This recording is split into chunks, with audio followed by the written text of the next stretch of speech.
Alors, mesdames et messieurs, bonjour, bienvenue à ce colloque. Alors, ce colloque, il se déroule dans un cadre exceptionnel pour nous, puisque c'est le bicentenaire de la VRI.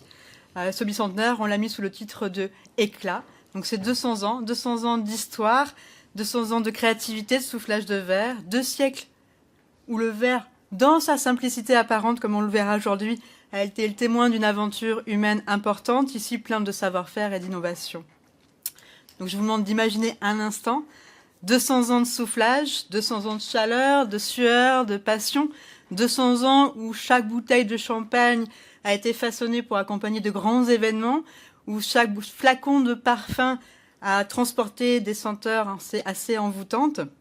Et c'est comme si chaque objet ici, créé dans cette verrerie, avait une histoire à vous raconter ou un éclat à partager.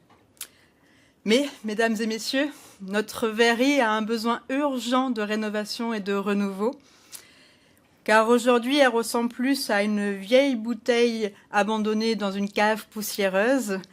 Elle est pleine de promesses, mais elle manque d'éclat.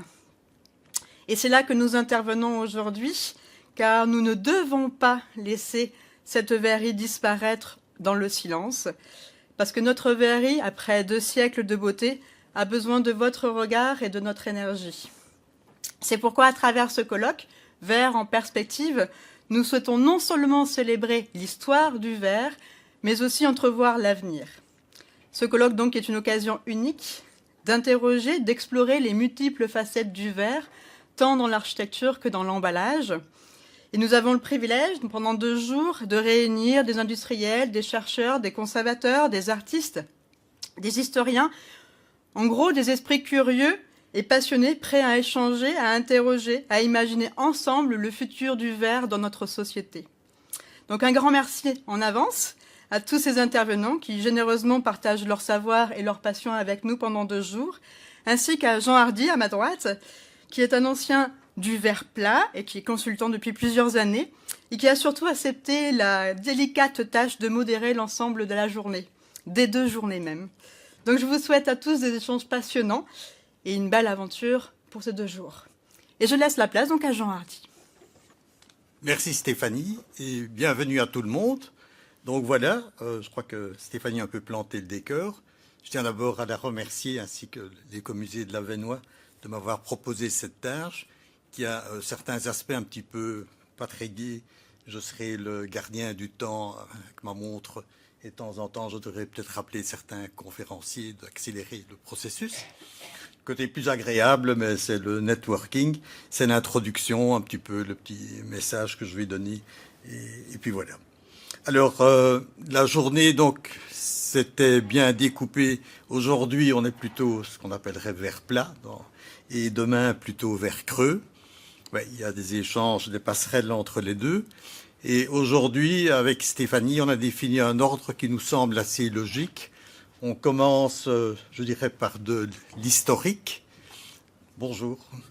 On va commencer donc avant le lunch par plutôt de l'historique, de sites. Ils vont vous expliquer un peu la démarche. Et puis cet après-midi, on va entrer dans le vif du sujet progressivement. Alors la partie historique. Mais on va commencer par ce que j'appellerais, en termes cyclistes, le régional de l'étape, Stéphane Palaude, qui est ici, docteur en histoire de l'Université de Lille, sa thèse de doctorat portait d'ailleurs sur les verreries noires. On va peut-être expliquer ce que cela veut dire. Mais le peu que j'ai vu, j'ai pas accédé à votre thèse. Mais j'ai compris que votre démarche, justement, votre thèse de doctorat, allait plus loin que simplement décrire des verreries. C'était vraiment montrer en quoi ces verreries ont marqué profondément finalement la vie locale, l'organisation, voire même l'organisation des terrains, des terres, le défrichement. Tout ça a eu un impact assez important. Alors maintenant, vous êtes, entre autres, parce que vous êtes toujours passionné par le sujet. Vous avez d'ailleurs commencé votre carrière, si je ne me trompe pas, ici même, à l'Écomusée, donc c'est un peu un retour. Entre-temps, vous vous êtes lancé à fond dans la défense un petit peu du verre dans l'Avesnois. Vous êtes fondateur ou président, je ne sais pas ce que je dois dire, d'Amaver. Et moi, je croyais naïvement, j'avais déjà vu ce nom, je dis, ah mais il s'est pas foulé, il a pris vert, ça on a compris. Et Hamas, ben, c'est les deux premières syllabes de amarrer en latin, il aime le vert. Et puis non, j'ai découvert que Amaver, cela veut dire Association de médiation des arts du verre pour l'étude, la recherche et la réalisation d'événements. Et c'est vraiment, en lisant calmement, chaque mot a son importance. Je crois que ça... Vous avez raison, l'idée c'était bien de faire Ama, et je ne peux pas faire du tout parce que c'était pas très joli. Ah bon, d'accord. Donc j'ai bien Amaver, c'était l'idée première effectivement. Ah ok, d'accord. De mettre en avant le patrimoine verrier. Voilà. Alors vous allez maintenant, ben, je vous laisse la parole, vous allez nous expliquer tout cela. Bien, alors, mesdames, messieurs, bonjour. L'idée, bien évidemment, ce n'est pas de pouvoir entrer dans le détail du détail du détail, ce serait impossible, ce serait fastidieux. Vous êtes ici à Trélon, à quelques encablures, à quelques volets de la frontière belge. Je vous rappelle tout de même que j'aime à dire que mes ancêtres dépendaient de la cour royale de Mons, parce qu'en fait, le mot frontière, ici, est un mot assez, aléatoire, fluctuant. Dans mon village d'origine, Ramouzy, j'ai une pierre tombale qui dit que M. François est mort oxy par l'ennemi français. Donc ça vous donne une petite idée. En fait, non. Comprenez que ce que vous allez voir maintenant, c'est un phénomène dans une région de bois, un phénomène très ancien, et surtout, en fait, un phénomène pour qui la frontière en soi, le fait que ce soit belge ou que ce soit français, tout ça n'est qu'une vue d'après 1830. Et encore, après, vous verrez pour les industries, le mot frontière, oui, pour des raisons de taxes douanières, mais sinon, le mot frontière, les verriers voyagent énormément. Voilà, donc c'est un tout petit bout de territoire, à cheval entre les départements français du Nord, de l'Aisne, des Ardennes, et à cheval sur la botte de Hainaut belge. Autrement dit, vous comprenez que c'est un territoire très particulier, une région forestière très ancienne, qui servait à l'époque des nerviens de délimitation territoriale, puisque la forêt, on pourrait dire qu'elle était encore primaire à l'époque, mais les verriers vont s'amuser un tout petit peu à l'intérieur de la forêt. Alors, les sites sont anciens et les sites sont nouveaux. C'est-à-dire qu'en fait, il y a toujours eu du verre, il y a encore du verre aujourd'hui, qui est fabriqué dans la région. Bien évidemment, les quantités diffèrent, mais vous allez voir que c'est aux mains de très vieilles familles. Alors, parmi les plus vieilles familles que vous connaissez, je vous ai mis le blason des Colnay, donc deux bandes de fougères avec l'oiseau de proie sur une main gantée. Et puis, de l'autre côté, vous avez le sceau des Henzel d'Ormois, qui, eux, sont du côté d'Anor, mais qui sont très bien implantés en Belgique, à Bruxelles, par exemple, pour l'époque qui nous intéresse. Et puis, une marque assez exceptionnelle de Jean Brulé. Alors, c'est la famille des Brulé, en fait, de Bérulle, en fait. Et c'est des verriers qui sont venus travailler dans la région. Donc, eux signent avec un gobelet apode pour vous. Et c'est assez rare. On en trouve ça beaucoup du côté du sud.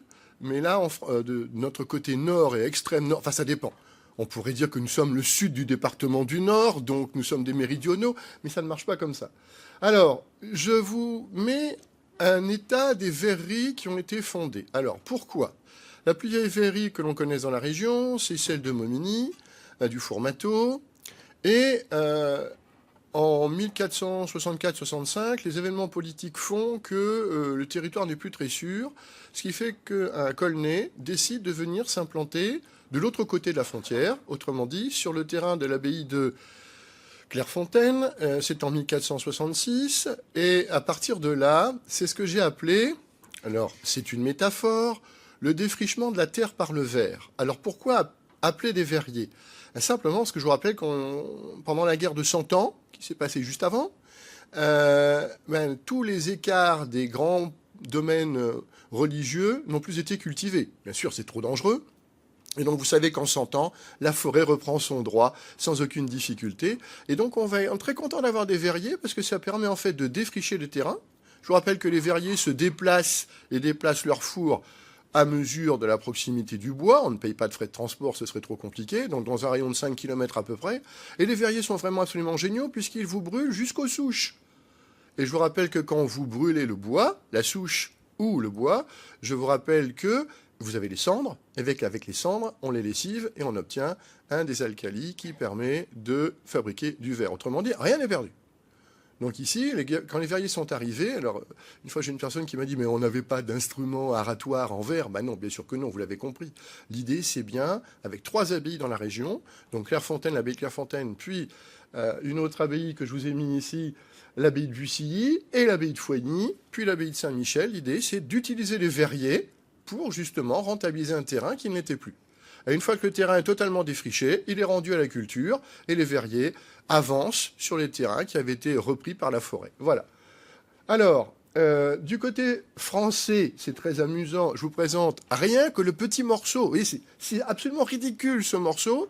C'est à la frontière entre la France et la Belgique. D'ailleurs, pour la petite histoire, le fisc français va enquêter, va dire on pense qu'il ne passe pas la frontière. En fait, il y a juste une haie à franchir pour être en France, ou une haie à franchir pour être dans une province qu'on appelle le Hainaut français, qui est une province réputée étrangère. Autrement dit, vous voyez, il y a quantité de verreries, et elles peuvent travailler parce qu'il y a tout ce qu'il faut sur place.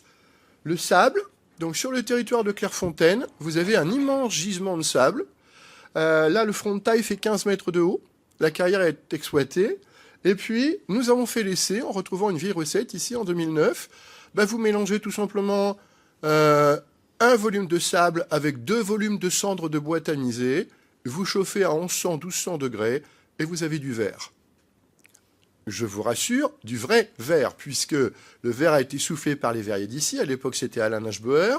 Les pièces ont été recuites, refroidies lentement par une chaleur dégressive, et elles sont toujours existantes. Autrement dit, quand on vous dit que le secret du verre était gardé par les Vénitiens, oui, un secret qui permettait d'avoir un verre de plus en plus pur, de plus en plus éclatant. Mais pour du verre à bouteille, par exemple, le simple fait de mélanger des cendres de bois avec du sable, un sable qui porte des traces d'oxyde de fer, vous donne un verre que vous pouvez, travailler. Autrement dit, vous pouvez essayer chez vous. Bon, d'accord, le four de cuisine a un petit souci, puisque les 1100 degrés sont difficiles à obtenir. Alors, on a aussi fait du verre plat, et je voulais simplement vous montrer que près d'Avennes-sur-Helpe, c'est la Verrie d'Anor qui va faire du verre plat. Les Henzel sont réputés pour leur verre plat. Et puis, au fur et à mesure, vous voyez que les verries vont s'installer en direction... Alors, nous, on est dans le bois. Et les verries vont s'installer au 18e dans les zones d'affleurement de charbon. C'est la nouvelle énergie. Donc, vous avez au-dessus de Valenciennes, au nord de Valenciennes, c'est la verrie de Fresnes-sur-Escaut, qui a été fondée par des... Alors, qu'est-ce que je pourrais dire, Madame Thomas ce sont des Argonnais qui ont épousé des Colnais qui étaient en fait dans le faubourg de Charleroi. Du coup, ils ont récupéré la verrerie, mais après, ils sont partis de l'autre côté parce que Charleroi était belge quelques instants. Et après la perte de la Belgique, enfin la perte de Charleroi par la France, des Androuins disent, écoutez, je vais m'installer en France quand même. Ce serait plus facile. La seule chose qu'il oublie de dire, c'est qu'il va garder son usine belge. Bon, c'est un détail, donc il travaille des deux côtés. Et personne ne s'est inquiété de savoir qu'en fait, il implante sa verrie en 1716 à Fresnes-sur-Escaut et que le premier puits de mine n'est viable qu'en 1735. Et vous avez bien compris, en fait, quand il transfère sa verrie, il demande 20 ans d'autorisation de prendre du charbon belge, enfin, du Hainaut, et de l'amener dans ses fours de Fresnes-sur-Escaut. Et au bout de 20 ans, là, il se dépêche un tout petit peu parce qu'il sent qu'il va être un petit peu ennuyé. Et on a le premier gisement qui apparaît enfin et on peut utiliser enfin le charbon français.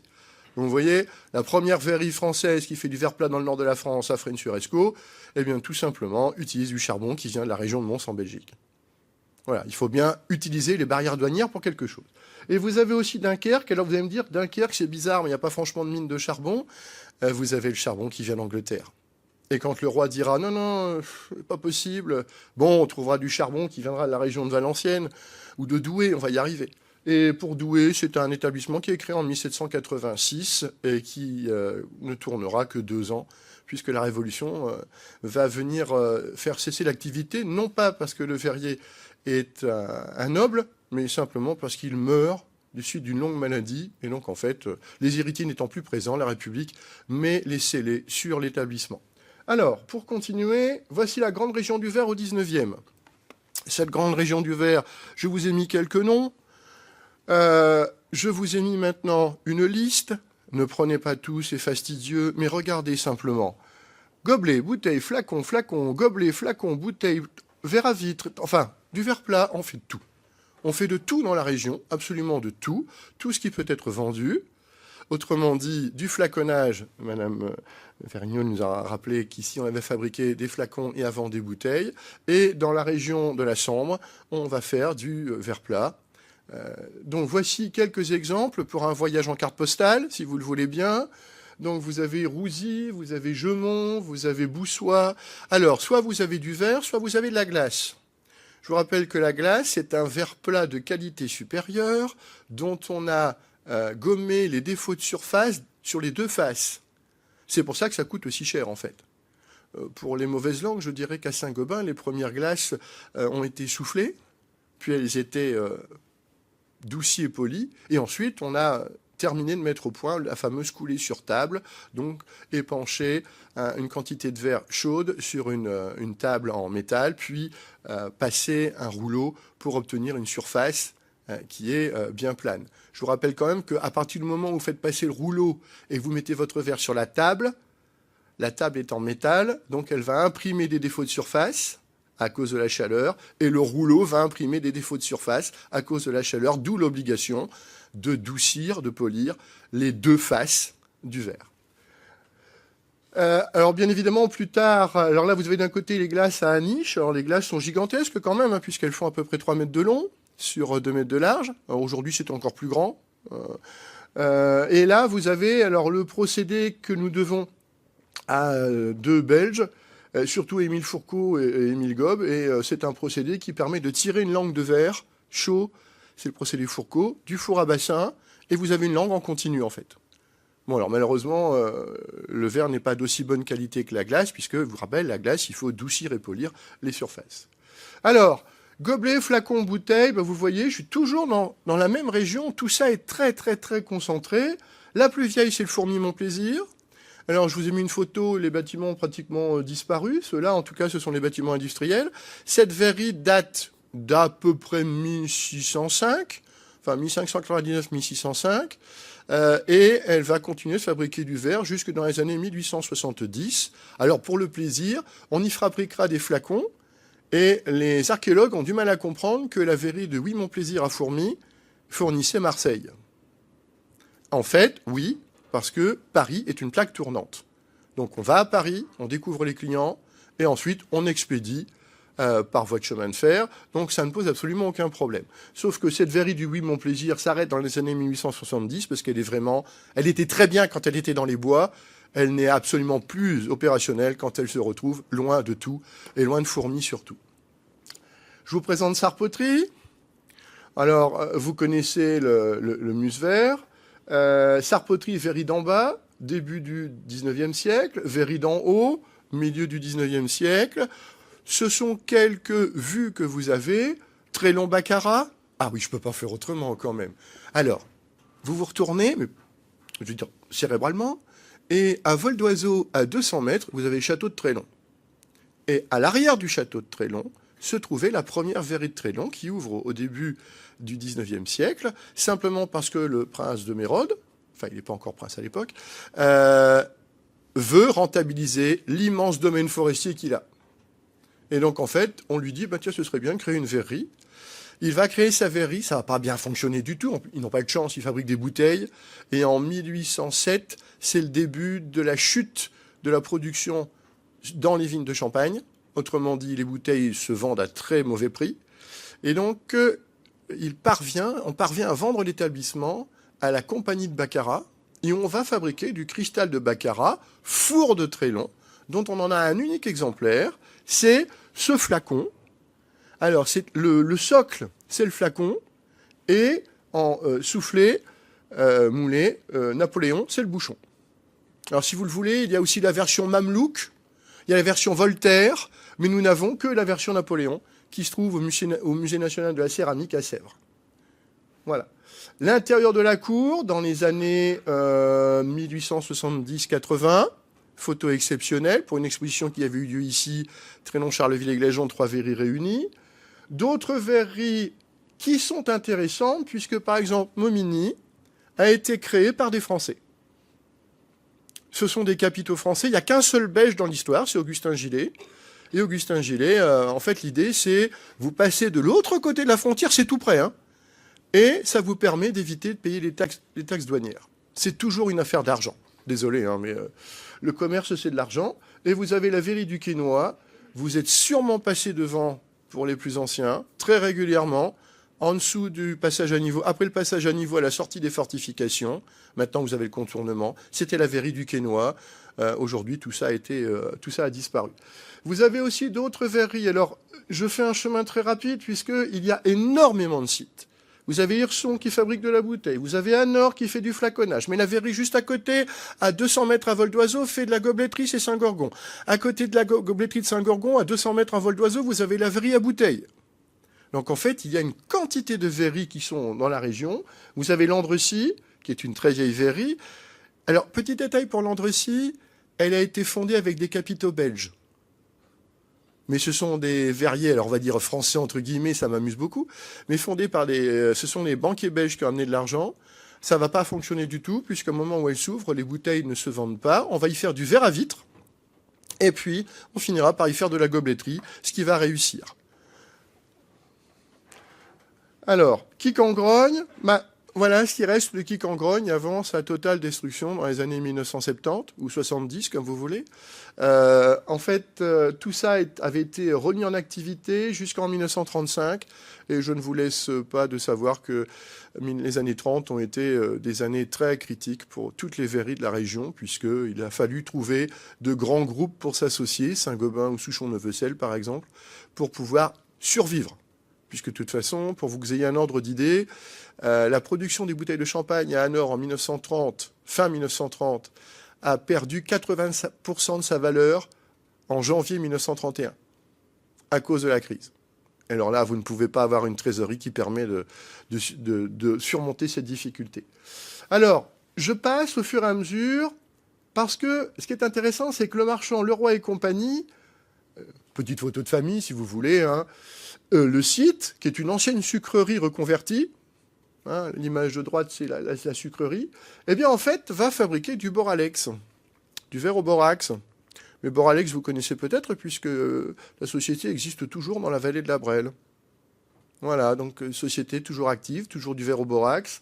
Sarpoterie, j'ai pas pu résister, une tentative d'agrandissement sur la verrie d'en haut, qui ne verra pas le jour. Autrement dit, tous les sites sont très actifs. Toujours très actif. Et la grande verrie blanche de Trélon. Pourquoi ? Simplement, alors, vous allez voir, c'est très simple. Le groupe qui a récupéré le site de Quicangrogne a vendu à Tissier pour qu'il fasse uniquement des flacons. Mais Tissier a un gendre qui s'appelle Parent. Quand le groupe, ce sont les fabricants de bouteilles de champagne de la région, fait fermer le site de Trélon, il loue à Parent, à la condition qu'il ne fasse rien de moins que pas de flacon du tout. Tout ce qu'il veut, mais pas de flacon. Autrement dit, tout ça est un petit monde qui se connaît bien, et Tissier va fabriquer des flacons de parfum ici, sa veuve, et l'usine ne fermera qu'en 1977, ce qui est tard, mais ce qui est bien, puisqu'en 1977, on comprend que les sites ne vont pas se régénérer, on est sur la fin de l'activité verrière dans la région. La région du verre se concentrera sur la Sambre, où vous avez encore des sociétés qui fabriquent du verre plat. Alors, ça, c'est une entrée de catalogue. Je vous le dis tout de suite, la vue est fausse, elle a été recomposée. On a bien tous les éléments, mais c'est pas dans le bon sens. Donc, voilà. Et ça, c'est le fameux passage du Tour de France en 1914, en juillet, juste avant la déclaration de guerre. Et je vous demanderai de regarder ce qui est suspendu tout en haut. Ce sont de grosses boules de verre qui ont servi de décor. Vous les voyez, le câble ? Ce sont des boules de verre qui sont pendues. C'était une décoration comme une autre. Voilà. Aujourd'hui, il ne reste plus que le panneau 70 Quicangrogne. Au moins, vous savez que le site existe encore. Mais c'est tout ce qui reste. Alors, un petit flacon. C'est le petit flacon. Alors ça, c'est de la pâte dentifrice. Là, c'est à Anor et c'est pour un fabricant anglais, Grossmith & Son. Qui ont été très contents d'apprendre qu'en fait, ils avaient encore des archives quelque part, enfin, des objets, puisque malheureusement, cette société a intégralement brûlé avec une des bombes incendiaires envoyées par Hitler pendant la guerre, le Blitzkrieg de 1940. Donc, il n'y a plus rien du tout. Voilà. Alors, la matière, j'irai très vite. Le sable, vous connaissez. Les pots, c'est dans lesquels on fait fondre la matière. On passera ensuite au bassin, que nous aurons ici. Hein. Et il est tellement lourd, on n'a pas prévu, que vous avez vu en arrivant, la première chose qui se voit, ce sont les contreforts. Eh bien, en fait, le four est tellement lourd, pourtant il ne contient que 5 tonnes de verre, que le four va appuyer sur la construction, et la construction va commencer à suivre la ligne de descente. Et donc, il va falloir faire des contreforts à l'extérieur, et à l'intérieur, vous ne le voyez pas, il y a de longues voûtes pour tenir l'ensemble de la maçonnerie. Parce que nous sommes sur un terrain en déclivité, avec beaucoup de sources. Alors, les gazogènes, vous connaissez le principe. Brûler du charbon, c'est bien, mais ce n'est pas du bois. Donc, tout ce qu'on doit faire, c'est transformer le charbon en gaz de charbon en le brûlant tout doucement, très doucement. Et là, on arrive à brûler à peu près 90% du charbon. On a 90% d'utile. Quand vous avez un morceau de charbon et qu'on le met directement dans le four, on en utilise que 20% de l'énergie. Parce qu'en fait, à l'origine, on met ça comme si c'était du bois. Allons-y gaiement. L'enfournement, je sais, ça va vous paraître surprenant, mais regardez, tout ça se fait à la pelle. Alors bien sûr, je n'ai pas des photos d'ici, je suis désolé, hein, c'est difficile à trouver. Là, vous avez Lignolet en Bretagne, c'était de la gobletterie, et de l'autre côté, vous avez Aniche, c'est pas très loin. Tout ça à la pelle. Alors d'un côté, ce sont des pots, mais de l'autre côté, c'est un four à bassin, c'est la même chose en fait, on renfourne à la pelle. Plus tard, on aura des grandes pelles activées de loin. Alors, je vais très vite là-dessus. Pour vous, les verriers. Voilà, ces souffleurs. Alors tout ça tient à peu près de 2 documents, l'encyclopédie de Diderot et d'Alembert, les planches de 1772, et un autre document qu'on trouve dans la vallée de la Brelle, et qui est aux archives à Rouen. Il y a beaucoup de recomposition, en fait.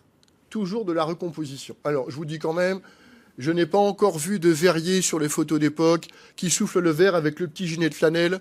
Non, ça, je n'ai pas encore vu. De l'autre côté, la même chose qui souffle avec la tenue réglementaire du gentilhomme de l'époque de Louis XIV. Non plus. Non, ça, non.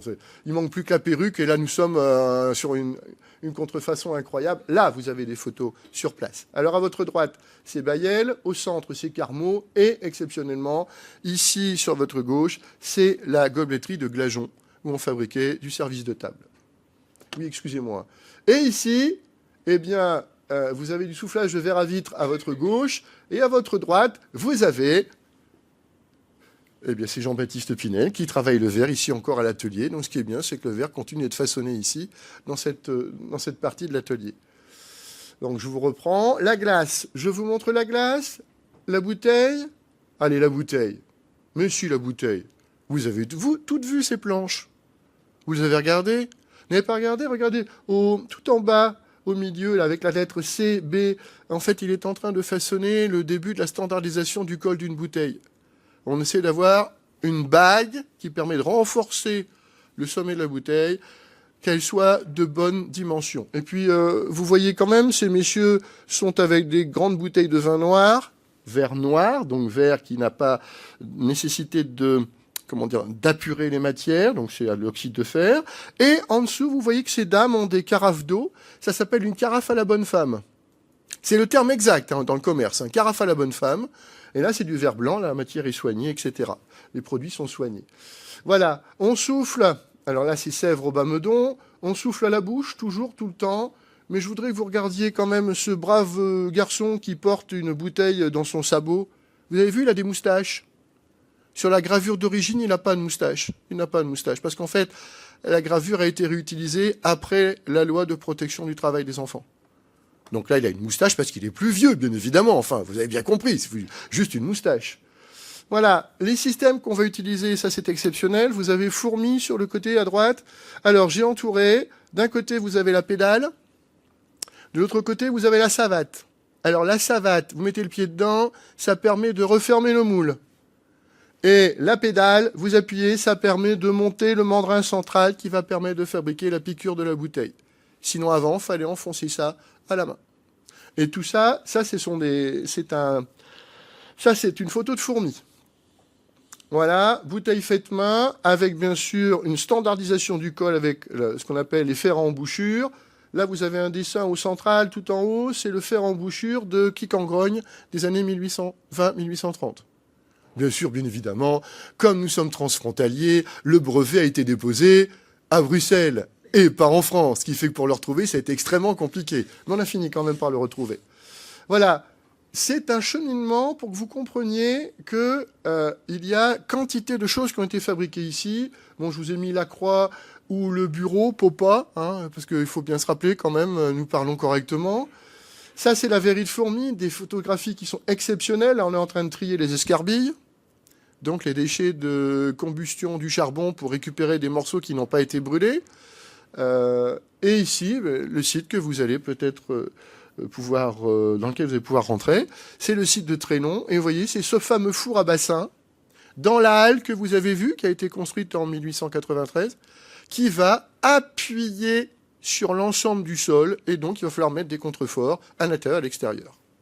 Voilà, et les bouteilles sont d'abord, vous voyez là la photo du centre, ce sont les enfourneurs, ils ont une fourche à 2 dents, et la fourche permet de poser la bouteille à l'intérieur du four de recuit. Ensuite, on les sort. Alors désolé, j'ai emprunté ça à la Belgique, puisque je n'ai pas de photo du relevage d'arches dans la région. Pour votre gouverne, on fabrique entre 23 et 50 bouteilles. Vous voyez quand même, les cadences sont assez rapides. Les salaires sont assez importants. Alors là, c'est rien, hein, parce que je vais quand même vous le dire. En 1891, un verrier de fourmis qui fabrique des bouteilles champenoises, va gagner entre 12 et 14 francs or par jour. Donc vous comprenez pourquoi, par exemple, les verriers de fourmis ne vont pas s'intéresser au 1er mai 1891. Il y a bien un verrier qui reçoit une balle, mais c'est parce que le café des verriers se trouve au bout de la place. Sinon, les verriers ne sont pas intéressés. Il n'y a pas de... Ah bien sûr, ça c'est le souffleur qui gagne 14 francs or par jour. Mais bien évidemment, pour une ouvrière de filature qui fait 75 centimes, alors dans la littérature française, on dira « Oui, on dit que les verriers ont des hauts salaires, jamais vous n'aurez de chiffres. » Parce que bien évidemment, c'est un petit peu compliqué de dire « aidez-nous » avec le salaire que l'on perçoit. Alors, toutes les bouteilles sont triées, toutes les bouteilles sont emballées en vrac dans les wagons. C'est pour ça que la verrie de fourmi est sur la petite vitesse, la cour de la petite vitesse, la gare de fourmi. On met de la paille, on entrepose les bouteilles les unes sur les autres, on remet de la paille, etc. Voilà. Tout ça n'est aujourd'hui plus rien, puisque je vous rappelle que maintenant, c'est mis sur palette, robotisé, avec le grand champignon de plastique qui va venir compresser le tout. Quantité de choses qui ont disparu. Voilà. Et ici à Fourmi, on va utiliser une invention de 1898, l'invention Boucher, qui permet de souffler la bouteille, non plus à la bouche, mais avec de l'air comprimé. Ça coûte moins cher, et surtout, pour le plaisir, tout le monde peut travailler dessus, puisque pour reprendre un colloque qui a été fait avec le musée du verre de Charleroi, vous remarquerez que sur votre côté gauche, c'est une femme qui est en train de manipuler la machine Boucher, avec l'autre à côté qui est goguenard en train de rigoler en disant que c'est pas possible, mais si, c'est bien une femme, puisqu'on peut faire travailler le verre, homme ou femme, c'est juste de l'air comprimé qui souffle. Voilà. J'ai presque terminé. Le flaconnage, toujours les mêmes choses, toujours le fer à embouchure, rien ne change en fait. Là, c'est de l'éclairage. N'oubliez pas de me faire signe, hein, monsieur, je voudrais surtout pas. Et la gobletterie, alors je termine par la gobletterie parce que ça, c'est Glageon. Alors, des petits services des années 1960. Hein. Mais si, vous en avez encore vu. Je suis certain qu'il y en a encore qui se trouvent dans la région ou ailleurs. Cette verrie a une petite histoire. Elle est fondée en 1901 et elle va exploser en 1918. Alors, non pas parce qu'il fallait la détruire, mais simplement parce qu'il y avait une ligne de chemin de fer qui était juste à côté et l'armée allemande s'en servait comme stockage de munitions. Et vous savez que quand une armée quitte un territoire, on ne laisse pas les munitions aux mains de l'ennemi. Donc ils ont fait sauter le dépôt de munitions, et en faisant sauter le dépôt de munitions, tous les Allemands qui étaient en rang serré, qui marchaient le long de la route parce qu'ils évacuaient, ont été victimes des projectiles, des briques, etc. Et grâce aux dommages de guerre, on reconstruit une verrie flambant neuve que vous ne verrez jamais, puisqu'elle se trouve derrière l'Intermarché de Glageon, et elle a été intégralement rasée au début des années 1990. Voilà, c'est la reconquête des friches industrielles. Voici ce qu'on fabriquait. Et voici le four qu'on pouvait retrouver en 1911. Et là, c'est la verrie du Fourneau. Et là, je vous prends l'Andre-ci parce que quelquefois, on me dit « Mais non, il n'y a pas de fille ». Ben regardez quand même. Je ne mens pas. Regardez. Quelles sont les deux personnes que vous voyez au premier plan? Ce sont deux filles. Une fille qui est porteur à l'arche, et là, elle est aussi sur le four. Parce qu'on a toujours dit que le travail des verriers était strictement réservé aux hommes. Non, non, il faut revoir les choses, tout simplement. Quelques outils, quelques travaux. Ah là, par contre, la gravure est bonne. Et puis, la jeunesse, puisqu'on apprend sur le tas, il faut 10 ans pour devenir verrier.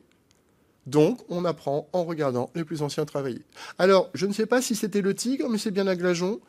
Sachez que le tigre, quand il travaillait avec son équipe, ne supportait pas, on l'appelait le tigre, vous allez comprendre tout de suite, il ne supportait pas d'attendre son verre, c'était chef de place. Donc, quand il donnait 2 coups de ciseaux sur le fer de son banc, ça voulait dire qu'il attendait. Et ça, c'était pas bon signe. Il devait toujours être servi. Par contre, il fabriquait des choses absolument exceptionnelles, au dire de ceux qui l'ont côtoyé. Il y a le verre, mais il y a un règlement. Et dans le règlement, j'aimerais vous présenter une petite chose. Alors, Fournier, c'est parce que ce sera la même maison. Une petite chose que j'aime bien, c'est la... Oh ben non, je vous le présenterai juste après, vous allez voir. La verrie du Nouvion. Mais la verrie du Nouvion, regardez, c'est une verrie qui a été rachetée par celui qui va mettre en place la verrie du fourneau à fourmi. C'est un quincaillier. Mais surtout, on va y fabriquer du verre trempé. Vous connaissez le principe de la trempe. Il suffit de plonger le verre, une fois soufflé, dans un bain d'huile, à peu près à, il y a combien, 700 degrés. La peau va se durcir à l'extérieur. Et puis vous récupérez un objet qui, comme lorsque vous êtes à la cantine, va rebondir, et finir en petits morceaux, en grains, et non pas en filets coupants. C'est du verre trempé. C'est ce qui sert aux pare-brise automobiles. Hein. C'est pour ça qu'il part en petits grains et non pas en... Et figurez-vous que cette invention, on la doit à un Français, Alfred de la Bastille, en 1874, et il cherche à tout prix à fabriquer du verre, et donc sa compagnie va racheter la verrie du Nouvion. Alors, pas celle qui se trouve à l'intérieur de la ville, mais celle qui se trouve à l'extérieur dans les bois. Et on va fabriquer du verre trempé à la verrie du Garmouzet pendant à peu près 5-10 ans. Et la verrie fermera définitivement en 1891, sans qu'on sache pourquoi. Tout simplement parce que ça ne fonctionne pas, on est loin de tout. Voilà. Alors, je terminerai, puisque le sujet, vous m'avez dit, c'est le verre à vitre. Donc, je reviens sur le verre à vitre. L'antique fabrication, le plateau. Donc, vous soufflez un bol. Vous le reprenez par l'opposé, vous l'ouvrez à la chaleur, et ici j'ai eu la chance de voir un verrier italien, Lizzo Panin, qui nous a ouvert une cive de 60 cm en 3 coups de poignée devant le four, et vous vous dites, c'est absolument incroyable. Bon, là, elle est un petit peu plus grande, elle fait à peu près 1 mètre, 1,20 m. Regardez bien, ça c'est le soufflage des manchons. Regardez bien, ça, c'est un document administratif qu'on retrouve aux Archives nationales. Qu'est-ce qui vous choque? Allez, je vous remets l'image d'avant. Hop. Hop. Non, madame, c'est pire que ça. C'est pire que ça. Aucun verrier souffleur de canon ne se met à califourchon au-dessus de sa fosse de longeage. C'est complètement incroyable. Toutes les autres figures sont bonnes, mais là, en train de souffler son canon, il n'est jamais rentré, c'est pas possible. Il a fait un reportage, pourtant c'est un reportage officiel, hein, c'est quoi, le ministère de l'Intérieur, enfin l'équivalent à l'époque, mais c'est pas possible. Vous soufflez en balançant votre canne sur le côté de votre corps. Si vous êtes au milieu de la fosse de longeage, vous tombez dedans. Déjà, elle est trop large, donc déjà, ça veut dire que vous êtes un excellent danseur classique avec une capacité d'écartement des jambes incroyable. Et surtout, il y a à peu près 25 kilos à balancer. Donc, vous voyez, quelquefois, il faut se méfier sur l'iconographie qu'on peut trouver. Non. Et il faut savoir quand même que c'est un endroit où il y a souvent des accidents. Donc, vous avez des filins, vous êtes accroché par un filin, une ceinture, un filin. On a essayé de mettre des espèces de lames de matelas élargi pour que les morceaux de verre tombent, mais pas les hommes, parce que sinon, en bas, vous tombez sur les morceaux de canon qui sont tombés et qui sont pointus, tranchants, etc. Relativement rares. Voilà. Pour faire plaisir à Madame Thomas, je lui ai remis le fameux canon de 115 pouces de longueur et 14 de largeur. Et cocorico, j'ai trouvé en France, dans le nord de la France, un verrier qui a soufflé un canon qui faisait 4 mètres de long et 1 mètre de diamètre pour 55 livres à la verrie de Somain dans les années 1870. C'est gigantesque, c'est exceptionnel. Sinon, la plupart du temps, les canons font 30-40 cm de diamètre et, on va dire, 2,50 m de longueur. Voilà, ça c'est le canon, les étapes, l'ouverture, et ici, eh bien, cette capacité, quand vous ouvrez, là, à la chaleur, à garder le verre dans la même ligne que ce qui a déjà été soufflé. Vous récupérez de la matière, vous récupérez de la quantité. Je vous rappelle qu'on est payé au mètre carré qu'on fabrique. Donc c'est très important. Ensuite, on l'étend dans un stracou. Donc en fait, c'est un four avec une grande pierre. Et sinon, moi je termine parce qu'on en a fabriqué dans la région de la glace. La glace, c'est ce que je vous ai dit tout à l'heure. Vous coulez votre verre chaud. Alors vous coulez avec plus grand aussi, hein. Et puis ensuite, vous pouvez aussi avoir des Belges qui travaillent dans la région, puisque on sait que, par exemple, les verriers de la région ou les ouvriers de la glacerie prenaient les bateaux, descendaient à la fin de la semaine jusqu'à Erqueline, prenaient le train et allaient revoir leur famille, puis ils remontaient pour pouvoir travailler le lundi. Autrement dit, nous sommes des frontaliers depuis très longtemps. Alors quand quelquefois vous entendez « Ah, les Belges prenaient le travail des Français dans le nord de la France en verrerie », non, en fait, on a toujours travaillé les deux côtés sans aucun souci.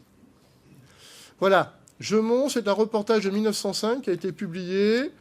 Là, c'est la coulée. Alors, regardez quand même le jeune garçon qui est là, parce qu'il faut bien apprendre le métier aussi. Par contre, pour être capable de travailler sur une table de coulée, c'est 15 jours d'apprentissage. Pour travailler en soufflant un canon, c'est 10 ans. Et là, c'est ce qu'on appelle la danse des sabots. On met la plaque de verre, je vous rappelle, il faut enlever du verre d'un côté et du verre de l'autre. Donc on la place sur une grande table tournante, on la câble avec du sable, et surtout on danse dessus. On glisse avec des sabots pour caler la plaque correctement, parce que si jamais la plaque n'est pas calée correctement sur le sable, qu'est-ce qui va se passer quand la machine va amener ses rotatives? Eh bien vous allez avoir des défauts d'enlèvement de matière. Donc il faut que la plaque soit bien calée. Et ça des deux côtés. Ensuite, on coupe. Ensuite, on emballe à la caisserie. Les grands volumes, l'ajout du maître souffleur finit par avoir la peau tellement fine que, eh bien, en fait, elle retombe en plis vers la fin de sa carrière. Autre maladie professionnelle, la syphilis, puisqu'en fait, on se refile la canne chacun suivant les étapes de fabrication. Alors, la France a essayé de lutter contre la syphilis en mettant des bouts en caoutchouc interchangeables. On n'a pas le temps. Les verriers n'ont pas le temps d'interchanger le bout, donc on va continuer à la canne, on va juste surveiller. Et puis, ben voilà, c'est la petite fin. Qu'est-ce qu'on fait quand on a un petit peu de temps? On bousille. Non, rassurez-vous, la dernière fois que vous avez bousillé la bagnole, ça s'est pas terminé comme ça. Ça, c'est du bousillage. Et on en a une trace dans le règlement de la verrie de Trélon. Il est interdit, pour son usage personnel, de fabriquer outils et objets en verre sans une autorisation spéciale. C'est du détournement. Pourtant, dans la région, on va en faire. Voici du bousillage issu de la verrie à bouteilles de Hirson. Vous voyez, il suffit simplement d'outrepasser le moule de départ. Et donc, ce n'est pas une bouteille de champagne. Elle a toute la forme d'une bouteille de champagne, sauf ce petit supplément qui lui fait un air de clocheton d'église orthodoxe. Ici, à Fourmi, on a fabriqué la bénédictine. Eh ben, pas de problème, regardez. On prend la bouteille, et puis après, on coupe avec les ciseaux. Donc, vous avez une bénédictine bousillée. Je sais, c'est pas tous les jours. En haut, vous avez ce qu'on appelle les glettes, les palets de marelle. Oui, rassurez-vous, ici, on jette c'est pas une pierre, on jette un palais de verre. Et il faut savoir que, paradoxalement, on en a fabriqué à Sarpoterie.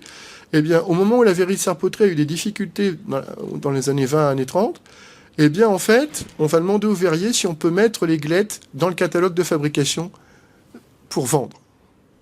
Les verriers vont accepter, ça ne sauvera pas la verrie de Sarpoterie qui fermera comme bien d'autres. Ici, nous avons une chance quand même, Madame Vergniaud, c'est que l'usine de flaconnage va survivre à la crise des années 30. En même temps, le monsieur Parent habite Paris. Il habite juste à côté de la Tour Saint-Jacques. Alors, pour ceux que ça intéresse, ils mettaient 2 heures en partant de très loin en voiture pour arriver au cœur de Paris, Tour Saint-Jacques, dans les années 50. Je vous laisse deviner à quelle vitesse il roulait. Il n'y avait pas d'autoroute. Voilà. Mais il était toujours 2 heures. Il lui fallait 2 heures. Et ça, c'est un bousier d'ici, une petite fleur fabriquée par un des verriers qui travaillait le verre en flaconnage juste ici. Voilà, je termine pour saluer mon honorable collègue qui est là-bas tout dans le fond, hein, Ch'témy Saint-Laurent, hein, qui est patron des verriers. Alors pour la petite histoire, il est patron des verriers seulement depuis les années 1890 en fait. On a choisi Saint-Laurent dans le cadre de la reconquête des masses salariales qui étaient trop socialistes ou communistes. Voilà. Et donc Saint-Laurent va devenir un saint patron. On va le fêter. Et ici, nous avons, si vous avez l'occasion de visiter l'exposition du site, nous avons de très belles photos de la fête de Saint-Laurent dans les années 30. Tout le monde participe. C'est un jour exceptionnel. Et pour la petite histoire, par exemple, à la verrerie de Glageon, il y avait un verrier qui avait fabriqué un manège avec des chevaux en verre. Et monsieur Dubois a dépensé une fortune pour récupérer, puisque c'était au tirage au sort. Il a essayé d'acheter tous les tickets. Il était le maître de la verrerie et il n'a pas eu. Mais on peut fabriquer des choses absolument incroyables avec le verre. Aujourd'hui, ce sont des machines qui travaillent. Je vous présente une IS, et encore la photo est assez vieille. C'est une IS qu'on peut retrouver à Momigny. Donc là, le souffle, c'est de l'air comprimé, et tout est en automatique. Alors, ça vous donne quoi? La petite canette de Cronenbourg que vous connaissez, 400 bouteilles minute. Les verriers, quand ils fabriquaient la bouteille de champagne, c'était à fourmi 40-42 bouteilles à l'heure. La champenoise, aujourd'hui, on est à 100-120 bouteilles de champagne par minute. Donc vous avez compris que l'homme, bien évidemment, n'avait qu'une solution, c'était de rester derrière la machine, et le souffleur en lui-même, dans la région, a disparu. Donc vous voyez le site de Momigny, le site originel de 1898 sur votre droite, et le site il y a une dizaine d'années. C'est une immense extension, mais par contre, tout le monde est très content, puisque vous avez beaucoup de gens de la région qui travaillent à Momigny. Et en fait, eh bien, c'est ce que je vous disais tout à l'heure, un peu pour conclure, la frontière n'est qu'une vue de l'esprit, puisqu'en fait, on passe d'un côté et de l'autre sans aucune difficulté. Voilà. En conclusion, eh bien, vous êtes dans une très vieille région du verre, vous l'avez compris. On fabrique du verre dans la région depuis au moins 1466, date de fondation de la verrerie de Quicangrogne. On vient dans la région, pourquoi? Parce qu'il y a du bois pour chauffer les fours. On récupère les cendres de bois, et quand on récupère les cendres de bois, la cendre permet de fabriquer du verre. Là où vous allez me dire, oui, mais dans le verre à vitre, c'est blanc. C'est vous qui pensez que c'est blanc. Qu'est-ce qui vous dit que les vitres étaient totalement blanches? Quand vous avez les peintures, vous ne pouvez pas savoir, vous avez la lumière qui passe à travers. Alors réfléchissez un tout petit peu. Les premières vitres romaines, puisqu'ils en ont fabriqué, sont en verre blanc. Mais je vous rappelle que les Romains utilisent du verre secondaire. Ils font fabriquer les lingots de verre primaires du côté de la Syrie ou du côté de l'Égypte, et puis, ou du côté d'Israël, on récupère les lingots, on les refond. C'est du verre bien blanc. Bah, oui, quand même bien blanc. Nous, ici, dans la région, on a fabriqué de la verrerie de Folle-en-Prise qui date de 1500, les années 1590. En fait, on y fabrique à la fois de la bouteille, du verre à vitre, du gobelet, tout en fait. Mais bien sûr, vous comprenez qu'on ne fabrique pas pour la table d'un prince. On fabrique pour la consommation courante. Autrement dit, les gobelets sont en verre vert, les bouteilles sont en verre vert, et le verre plat est en verre moins vert, mais vert quand même. Donc, où commence le blanc pour vous? Ben, vous êtes tellement habitué à avoir du verre extra clair dans les immeubles et avec votre pare-brise automobile que vous avez complètement oublié que peut-être que le verre plat au départ n'était pas aussi blanc qu'il y paraît. Et ça ne choque pas les utilisateurs puisque on n'en a pas besoin, on sait qu'on a juste besoin de voir à travers. On a fabriqué dans la région quantité de verre, beaucoup de verre, et par exemple, une des verreries de la Sambre a reçu le marché pour couvrir le Grand Palais à Paris pour l'exposition de 1900. On envoyait le verre très très loin. On avait le marché intérieur qu'on avait protégé par des barrières douanières. Ce qui n'empêche que vous avez compris qu'on essayait de sauter de l'autre côté aussi, parce qu'il n'y a pas que les Belges qui venaient s'installer chez nous, du côté de la Sambre, mais nous on s'installait aussi de l'autre côté pour pouvoir fournir le marché belge et ailleurs. Voilà, mesdames, messieurs, je vous remercie.